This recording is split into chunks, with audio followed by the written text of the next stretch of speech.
This is Democracy Now! I'm Amy Goodman with Juan Gonzalez.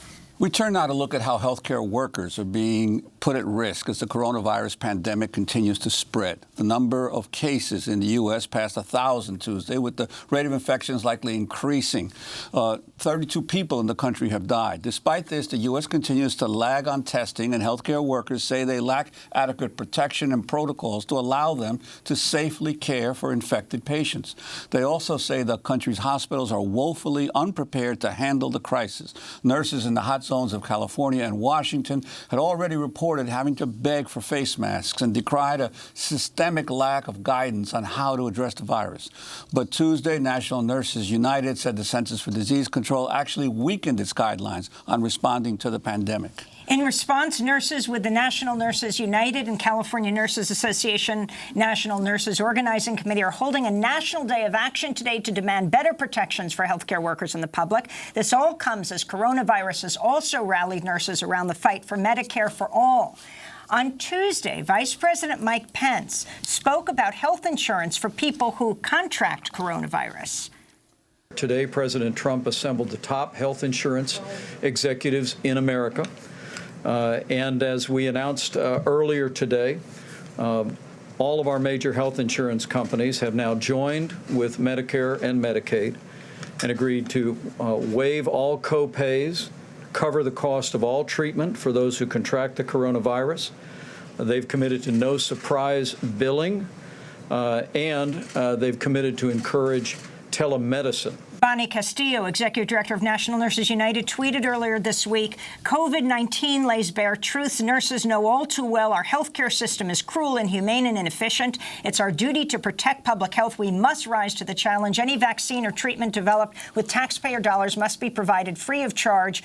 Well, for more, we go to Minneapolis, where we're joined by National Nurses United President Jean Ross. Still with us, the Intercept's Naomi Klein and Alicia Garza, who's with National Domestic Workers Alliance.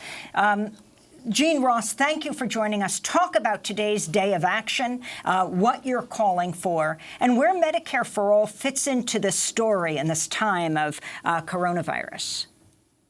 Well, basically, we're calling for protections for registered nurses and other healthcare workers who are the people that are going to be caring for the COVID-19 affected patients. Right now, we did a survey at the end of February.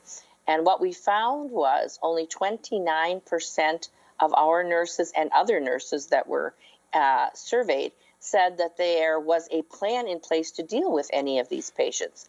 23% said they didn't even know if there was a plan. We had only 63% that said they had enough N95 respirators. 23% said they had what we call PAPRs, powered air purifying respirators. Only 30% said they could come up with enough what we call PPE, personal protective equipment, should there be a surge in COVID-19 patients. And some said they just plain didn't know. And we have been calling for this protection for healthcare workers, not just for many months now, but also, if you recall, since the Ebola crisis hit our shores. And sad to say, we are still very lacking. Could you talk about the most vulnerable communities, including undocumented immigrants and those with no health insurance whatsoever? What prevents them then to go to a hospital to seek care, even if they get sick? Well, if we had a national health care system like some other countries do, we would be in a far better position. For example, if you look at a country like Canada, who had to undergo the SARS crisis, and they were able to do it in large part because of that system. We have such a patchwork here that's dependent on profit. Then our homeless communities, our immigrants that you mentioned, those of lower economic status are going to be the ones hardest hit. They're going to not want to come in because they don't have the money to pay. They may or may not have heard about what the vice president just said. But that still is insurance companies for-profit companies deciding what they'll do, and not our government, our society deciding what we'll do for people who need care. Exit polls in every state voting Super Tuesday 2 showed strong support for Medicare for All, including in Mississippi, where it has the backing of nearly 2/3 of Democratic voters. But speaking on MSNBC Monday, Joe Biden indicated if elected president, he would veto Medicare for All legislation should Congress send it to his desk. This is what he said. President Bernie Sanders is still active in the Senate. He manages to get Medicare for All through the Senate in some compromised version, the Elizabeth Warren version or other version. Nancy Pelosi gets a version of it through the House of Representatives. It comes to your desk. Do you veto it? I would veto anything that delays providing the security and the certainty of health care being available now. If they got that through and by some miracle, and there was an epiphany that occurred, and some miracle occurred that said, okay, it's passed, then you got to look at the cost. I want to know, how did they find the $35 trillion? What is that doing? Is it going to significantly raise taxes on the middle class, which it will? What's going to happen? Look, my opposition isn't to the principle that you should have Medicare. I mean, everybody, health care should be a right in America. My opposition relates to whether or not, A, it's doable, two, what the cost is, and what the consequences for the rest of the budget are. That's Joe Biden. Jean Ross, president of National Nurses United. Let's get your response, and Alicia Garza and Naomi Klein. Well, first of all, it's not that healthcare should be a human right. It just plain is. And we see now that the American people agree with us. As far as cost, I believe he knows exactly what it's costing now, and we can't afford what we are doing. So any costs that would be incurred with putting it in place would be far outweighed by the savings that we would have afterward. I'm afraid that until we keep insisting that those for-profit insurance companies are part of a system, we will never achieve what we need to guarantee care for everyone as a human right. Let's go to Alicia Garza, who, among the hats she wears, is with the National Domestic Workers Alliance. Alicia. I mean, if nothing else, we can see here that Joe Biden is not Obama.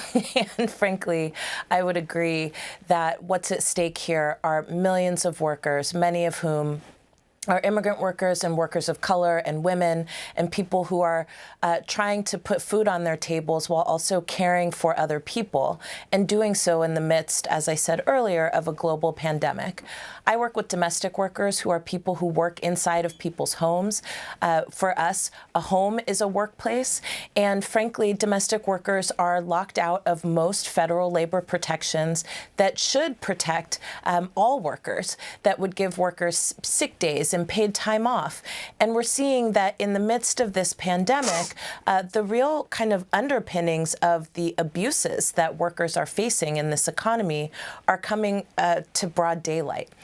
Domestic workers already don't have access to paid time off, paid sick days, etc., and are caring for some of the most vulnerable people in our society and helping to make families make ends meet.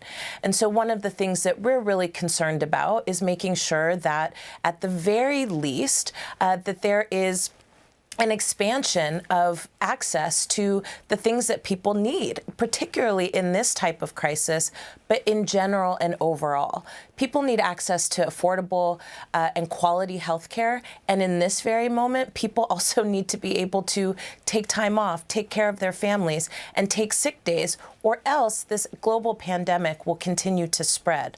And under this current administration, I don't think there's any reason for us to think that they've got it under control. In fact, that could have happened months ago. And now we are in a situation where, as we understand it, containment is not possible. So what we can do in this moment is make sure, particularly, that the people who are caring for folk who have been affected by this crisis, including nurses, including domestic workers, are well taken care of in this moment.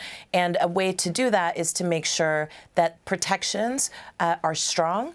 And another way to do that is to make sure that we're holding this administration accountable for keeping insurance companies in check. Alicia, if I can just cut you off a second, because we just have about 30 seconds. We want to get Naomi to get her final words in on this? Well, look, I agree completely. This administration is uniquely ill-equipped to deal with this crisis because they are not treating it as a health crisis. They're treating it as a PR crisis. They've shown again and again that when they don't like reality, they just try to bury it. I mean, in the same way that they don't want to talk about, what our satellites are measuring in terms of climate change. In the same way that they suppress the number of people who died after Hurricane Maria in Puerto Rico. Now they think that by not testing, this crisis is going to go away. And we need leadership that actually is guided by objective reality and science and puts people first. We're going to have to leave it there, but of course we continue with you. Tomorrow we're going to focus on the issue of paid sick leave and so much more, bringing you updates from New Rochelle, the epicenter in the country, and other places around the world. Naomi Klein, senior correspondent at The Intercept, inaugural. Gloria Steinem, chair of media, culture, and feminist studies at Rutgers University. Alicia Garza with the National Domestic Workers Alliance, Black Futures Lab, Black Lives Matter Global Network, and Jean Ross, president of National Nurses United, speaking to us from Minneapolis. That does it for our show. I'm Amy Goodman with Juan Gonzalez. Thanks so much for joining us, and be safe.